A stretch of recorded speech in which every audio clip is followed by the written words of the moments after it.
नमस्कार। जय हिंद। वंदे मातरम। भारत माता की जय। 14 फरवरी 14 फरवरी भारत में ऐसा क्या क्या हुआ। लोग यूं तो 14 फरवरी कोई कहता है कि मातृ पितृ पूजन दिवस मनाओ, कोई कहता है शहीदी दिवस। शहीदी दिवस 14 फरवरी बिल्कुल नहीं है।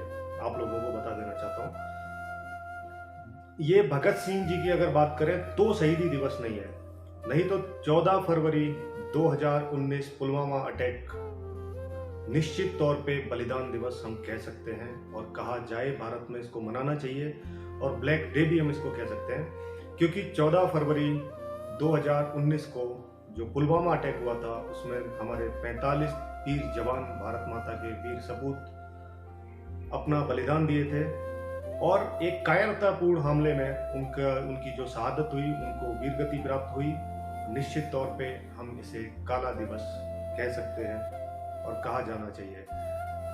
14 फरवरी को दूसरा एक संबंध है भारतवर्ष में। यूं वर्ल्ड में और दुनिया की जो हम लोग परंपराओं को माने तो उससे हमको कोई लेना देना नहीं है, लेकिन 14 फरवरी भारत के लिए बहुत ही महत्वपूर्ण दिन रहा है और बहुत दुखद दिन रहा है। 14 फरवरी को ऐसी बहुत सारी घटनाएं हुई हैं जो हमारे भारतवासियों को नहीं पता है। 14 फरवरी के दिन ही हमारे 3 जो महान क्रांतिकारी हुए, भगत सिंह जी, सुखदेव और राजगुरु जी, इनको फांसी की सजा सुनाई गई थी।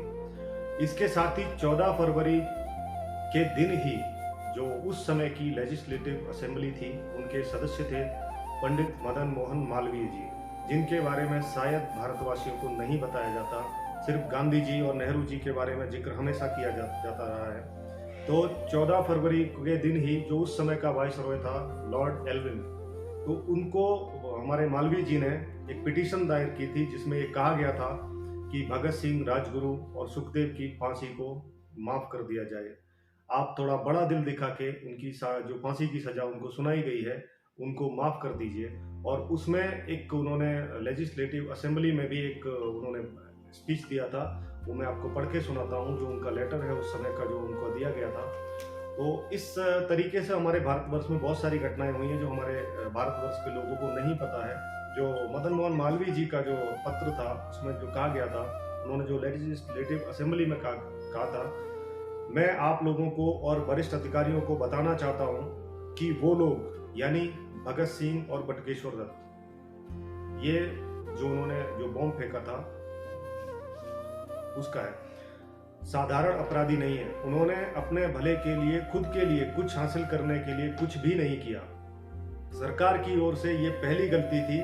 सरकार इस बात को नहीं समझ पाई कि ये लोग जिन्हें केस चलाने के लिए लाहौर लाया गया है वो बहुत ऊंचे आदर्शों वाले लोग हैं। ये कौन कह रहा है? मदन मोहन मालवीय जी। वही मदन मोहन मालवीय जी जिन्होंने बीएचयू की स्थापना की, हिंदू विश्वविद्यालय की।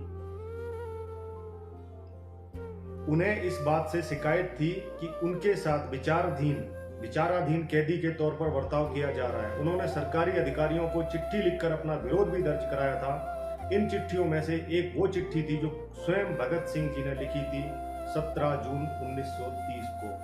ये सब बातें हमारे भारतवर्ष के इतिहास में जब हमारे युवाओं को, हमारे लोगों को नहीं बताया जाता, तो इनकी जो भगत सिंह जी की और इनकी जो सुखदेव जी की और राजगुरु जी की माफी के लिए मदन मोहन मालवीय जी ने भी बहुत संघर्ष किया था, और एक बार नहीं कई अनेकों बार उन्होंने संघर्ष किया। यूं तो पूरा भारतवर्ष उनके लिए उमड़ पड़ा था, उनको बचाने के लिए, लेकिन भारत में बैठे कुछ लोग, आप सब समझदार हैं, कुछ लोग जिनका मैं नाम नहीं लेना चाहता, तो उन्होंने कभी भी प्रयास नहीं किया। उनकी भाषा में हमारे जो महान क्रांतिकारी हुए वो आतंकवादी कहलाते थे।